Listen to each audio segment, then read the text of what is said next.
अग्रिमा के हाथों का प्यारा सा स्पर्श शायद वो औरत अब पहचान गई और उसने अपनी चमकती आंखों से अग्रिमा को देखते हुए अपनी हथेली आगे कर दी। अग्रिमा ने मुस्कुराते हुए 2 चॉकलेट उस औरत की हथेली पर रख दी और वो औरत इतनी खुश हो गई मानो उसे कोई बहुत बड़ा खजाना मिल गया हो। उस औरत ने चॉकलेट को रेपर समेत खाना चाहा तो अग्रिमा ने उसे रोकते हुए कहा, माँ ये क्या कर रही हो? कितनी बार बताया है आपको, इसे ऐसे नहीं खाते। वो औरत भी अग्रिमा को देखते हुए उसकी नकल करते हुए बोली, माँ इसे जल्दी खोलो। अग्रिमा ने चॉकलेट लेकर खोल दी तो वो औरत बच्चों की तरह उसे जल्दी जल्दी खाने लगी तो उसे खांसी उठ गई। अग्रिमा ने उनकी पीठ सहलाई और उन्हें आराम से खाने को कहा। उन्हें समझाया कि वो चॉकलेट उनसे कोई नहीं लेगा तो वो आराम से खाए। अग्रिमा के समझाने पर फिर वो उसे आराम से खाने लगी।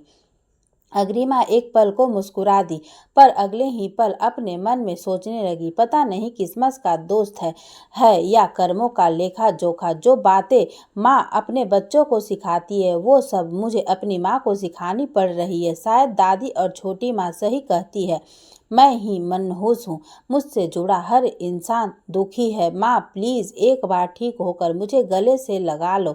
आप एक बार ठीक हो जाओ, फिर भगवान आपको मेरी उम्र भी दे दे। वैसे भी ये जिंदगी किसी काम की नहीं।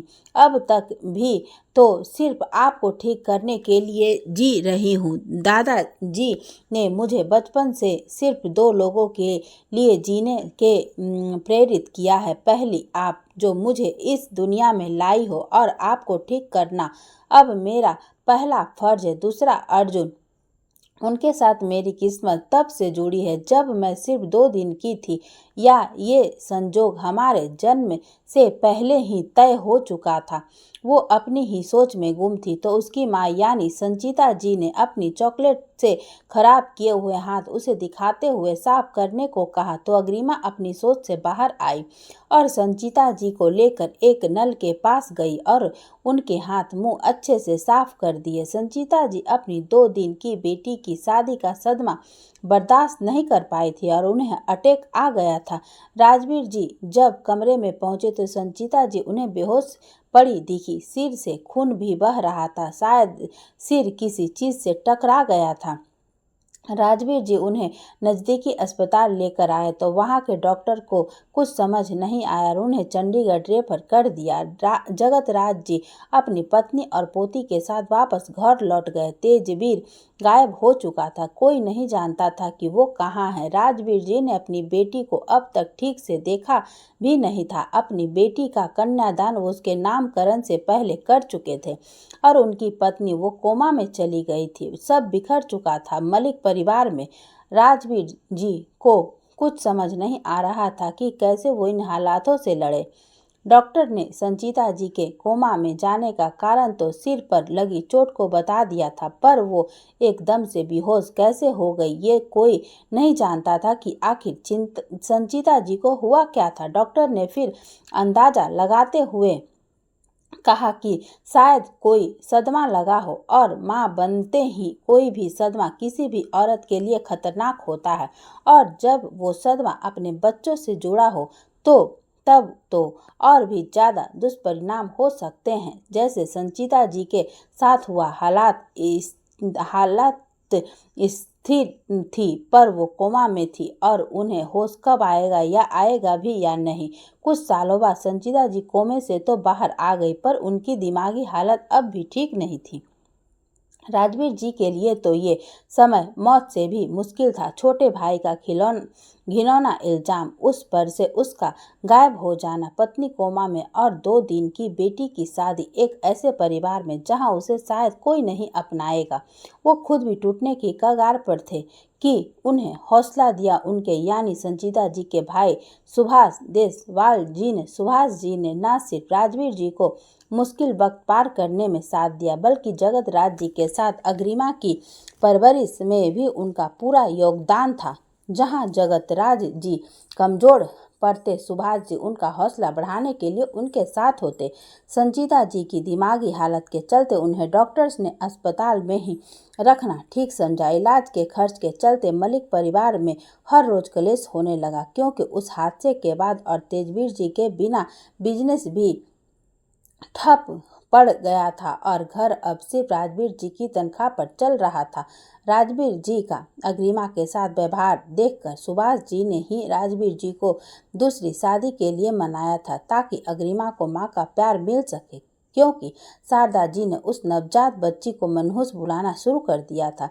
पर सुभाष जी को अपने इस फैसले पर पूरी जिंदगी पछतावा रहेगा। राजवीर जी ने सबके कहने पर शादी तो कर ली थी, पर वो संजीता जी की जगह किसी और को नहीं दे पा रहे थे। शुरू के 2-3 महीने जब राखी जी को अपनी पत्नी का दर्जा नहीं दिया था, तो शारदा जी उनसे दूसरे बच्चे की जिद करने लगी। वो बात टालते रहे, पर फिर शारदा जी ने उनके सामने रोना शुरू कर दिया कि तेजवीर को पता नहीं जिंदा भी है या नहीं।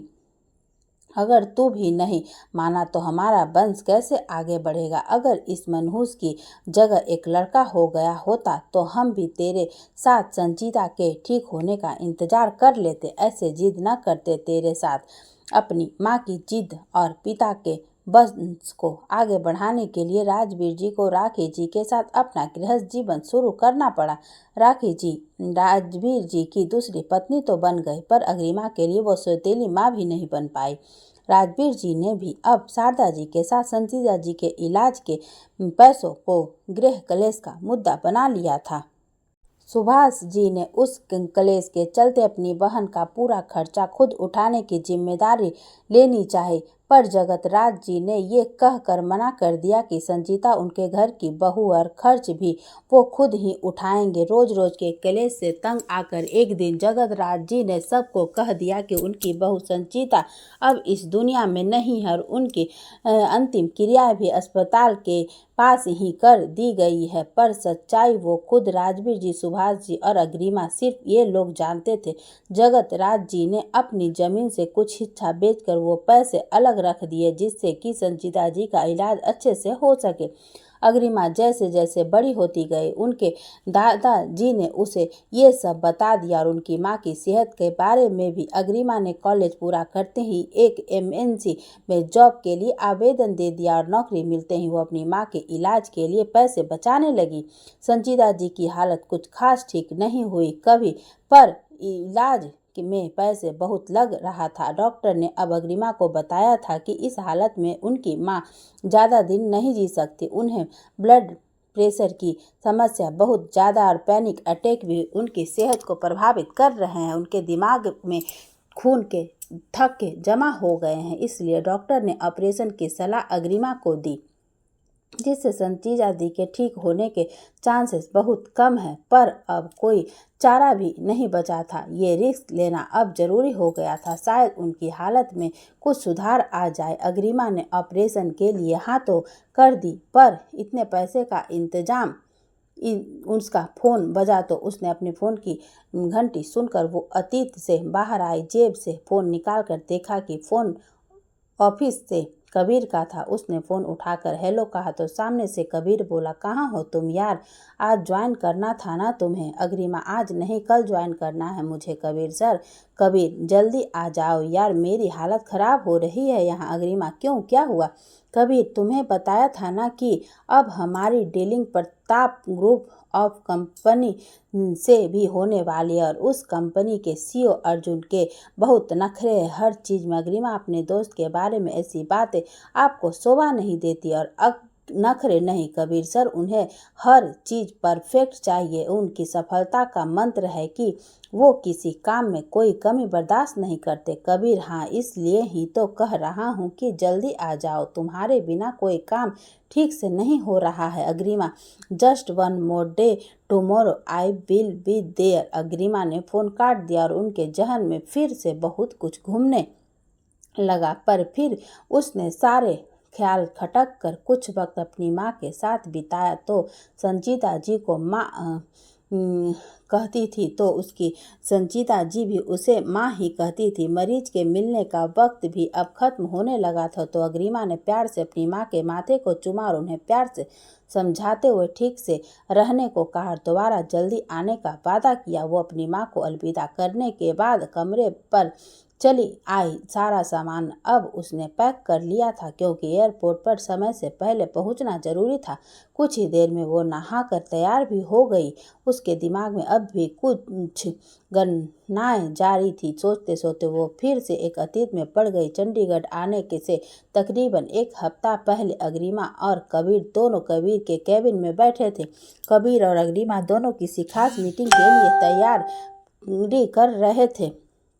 तभी कबीर की पीए प्रेरणा ने आकर बताया कि प्रताप ग्रुप ऑफ कंपनी के सीईओ अर्जुन प्रताप सिंह कबीर से बात करना चाहते हैं। अर्जुन का नाम सुनते ही अग्रिमा की हृदय गति तेज हो गई और उसके हाथ अब लैपटॉप पर चलना बंद हो चुके थे। तभी कबीर ने अपना इंटरकॉम उठाकर स्पीकर पर डाला और कहा, hello mister Pratap, how are you. सामने से आवाज आया, I am good mister Diwan, can we talk business. Kabir, yeah sure. उसके बाद अर्जुन ने कबीर की कंपनी के साथ एक डील करने की इच्छा जताई जिसे कबीर ने खुशी से स्वीकार कर लिया। दोनों ने फोन पर ही कुछ बिजनेस टर्म्स एक दूसरे को बताए और जल्द ही कॉन्ट्रैक्ट साइन करने की बात कही। अर्जुन ने बताया कि कुछ दिनों बाद वो खुद बेंगलोर आएगा और ये डील साइन करेगा।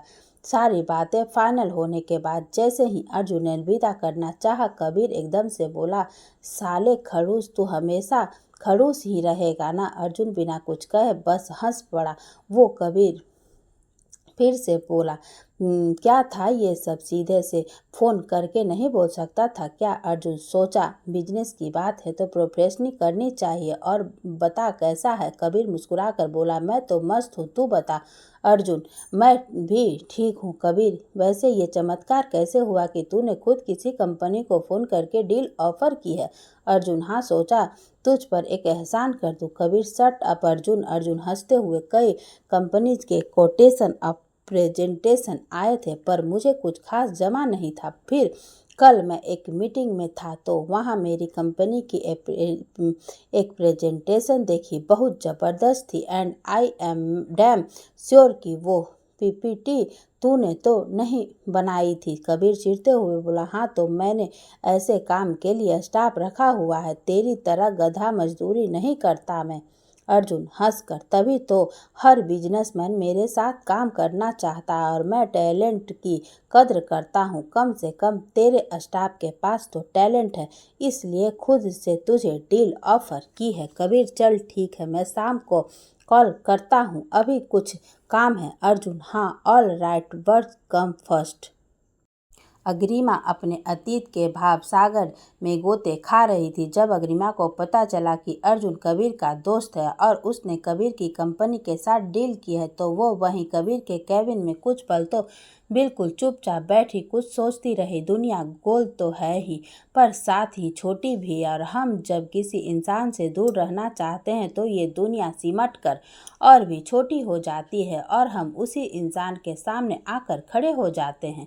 यही अग्रिमा के साथ हो रहा था। वो अर्जुन के सामने नहीं जाना चाहती थी और इसलिए ही उसने कंपनी के एक बार कहने पर ही बेंगलोर जाना स्वीकार कर लिया था। वो जानती थी कि अर्जुन अपने परिवार की वजह से चंडीगढ़ से ही अपने सारे ऑफिसेस देखता है और बाकी शहरों में कम ही रुकता है। पर ये क्या, अर्जुन ने ना सिर्फ कबीर की कंपनी से डील फाइनल की है बल्कि वो डील साइन करने के लिए खुद बेंगलोर आएगा। अगर वो बेंगलोर आकर उसकी कंपनी के साथ डील साइन करेगा तो उसकी और अग्रिमा की मुलाकात होना स्वाभाविक है।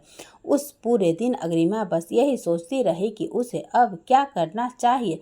सब किस्मत के भरोसे छोड़ देना चाहिए या अर्जुन के सामने जाने पर वो कमजोर पड़ सकती है, ये वो भली भांति जानती थी। ऐसा वो बिल्कुल होने नहीं दे सकती थी। आखिरकार उसने बहुत सोच समझकर कंपनी छोड़ने का फैसला कर लिया क्योंकि अग्रिमा जानबूझकर अर्जुन के सामने नहीं आना चाहती थी। पर उसके सामने अब भी एक बहुत बड़ी समस्या थी। वो अपने जॉब छोड़ने का कारण कबीर और प्रेरणा को क्या बताएगी। इन बातें बीते महीनों में अग्रिमा, कबीर और प्रेरणा की दोस्ती बन चुकी थी, पर वो दोनों अभी भी उसके अतीत और उसकी सच्चाई से अनजान थे। वो जानती थी कि उन दोनों को बिना कोई ठोस वजह दिए वो ये नौकरी नहीं छोड़ सकती। वैसे भी कबीर की कंपनी की वो एक काबिल और होनहार एम्प्लॉय है जिसे कबीर किसी भी कीमत पर खोना नहीं चाहता होगा। फिर उसने बिना किसी को कुछ कहे या बताए कंपनी के ऑफिशियल ईमेल पर अपना इस्तीफा भेज दिया और कंपनी के नियमों के मुताबिक उसने 1 महीने का नोटिस कंपनी को दे दिया और मन ही मन भगवान से ये प्रार्थना करने लगी कि अर्जुन ये डील साइन करने 1 महीने बाद ही आए। कबीर ने जब वो ईमेल पढ़ा तो उसने तुरंत प्रेरणा को बताया और दोनों अग्रिमा के पास गए। अग्रिमा उस वक्त अपने कैबिन में काम कर रही थी। उन दोनों के चेहरे देखकर वो ये समझ गई थी कि उन दोनों ने ईमेल पढ़ लिया है। उसने मुस्कुराकर उन दोनों को अपने कैबिन में बैठाया और बोली, जानती हूँ वो ईमेल पढ़ चुके हो आप दोनों। प्रेरणा, तू रिजाइन कर रही है, क्यों? और तूने मुझे बताना भी जरूरी नहीं समझा। प्रॉब्लम क्या है, पहले बात करते हैं ना। प्रेरणा नो को नॉन स्टॉप बोलते देख अग्रिमा ने एक पानी का गिलास उसके सामने किया और कहा, सांस ले ले और थोड़ा पानी पी। कबीर को भी कुछ समझ नहीं आया था तो उसने भी बेचैनी से कहा, पहले तुम जवाब दो अग्रिमा। इतना बड़ा फैसला लेने से पहले तुमने एक बार डिस्कस करना भी जरूरी नहीं समझा?